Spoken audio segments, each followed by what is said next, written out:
If you're seeing this critical alerts notification on your iPhone, and after this notification appears your touchscreen stops responding, don't worry. There's a simple way to fix it. First, quickly press and release the volume up button.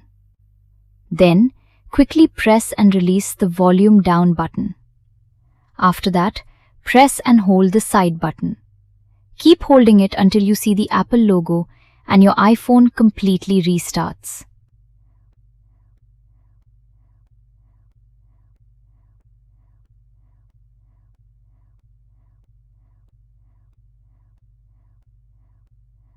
Once the iPhone turns back on, this notification should be gone and your touchscreen should start working normally again.